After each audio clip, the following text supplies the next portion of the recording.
شکریہ ادا کرنے کا بہترین طریقہ کیا ہے؟ کیا ہم بھلائی کرنے والے کی جواب میں لفظ شکریہ استعمال کر سکتے ہیں کہ بھائی شکریہ آپ کا کہ آپ نے ہمارا کام کر دیا؟ جی ہاں، آپ استعمال کر سکتے ہیں۔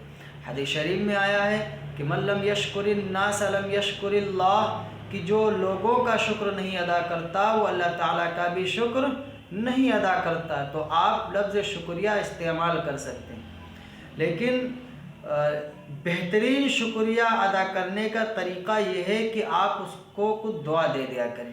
ہمارے دین نے قدم قدم پر ہمیں دعائیں لینے کے بارے میں، دعائیں دینے کے بارے میں تلقین کی ہے۔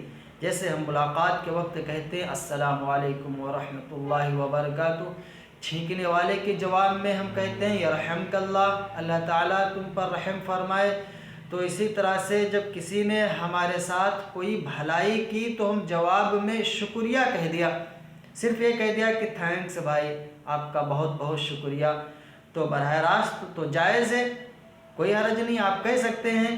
لیکن اس سے یہ لفظ کہنے سے سامنے والے کو کیا فائدہ پہنچا؟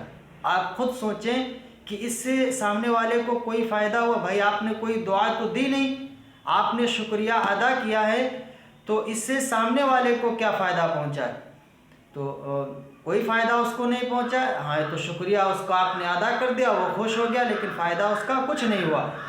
تو جب ہم بھلائی کرنے والے کے ساتھ یہ لفظ استعمال کریں گے شکریہ، تو اس سے تو اس کو کوئی فائدہ نہیں پہنچے گا، لیکن جب ہم اس کو دعا دے دیں گے کہ کسی نے ہمارے ساتھ کوئی بھلائی کی، ہم نے کہا کہ پانی اٹھا کر لا کر دے دو، اس نے پانی آپ کو لا کر کے دے دیا، تو جواب میں آپ نے شکریہ کے بجائے کہہ دیا جزاکم اللہ، یہ آپ نے اس کو ایک دعا دے دی، جزاکم اللہ خیرن، اللہ تعالیٰ تم کو بہترین بدلہ عطا فرمائے، جزاک اللہ، اللہ تعالیٰ آپ کو بہترین بدلہ عطا فرمائے۔ تو اس طرح کے کلمات ہمیں شکریہ میں استعمال کرنا چاہیے۔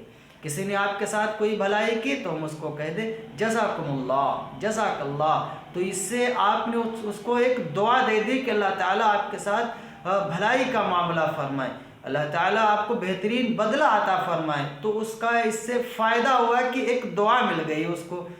تو اس طرح کا طریقہ ہم استعمال کریں کہ ہم بھلائی کے کرنے کے جواب میں ہم جزاکم اللہ کہا کریں، تو اس سے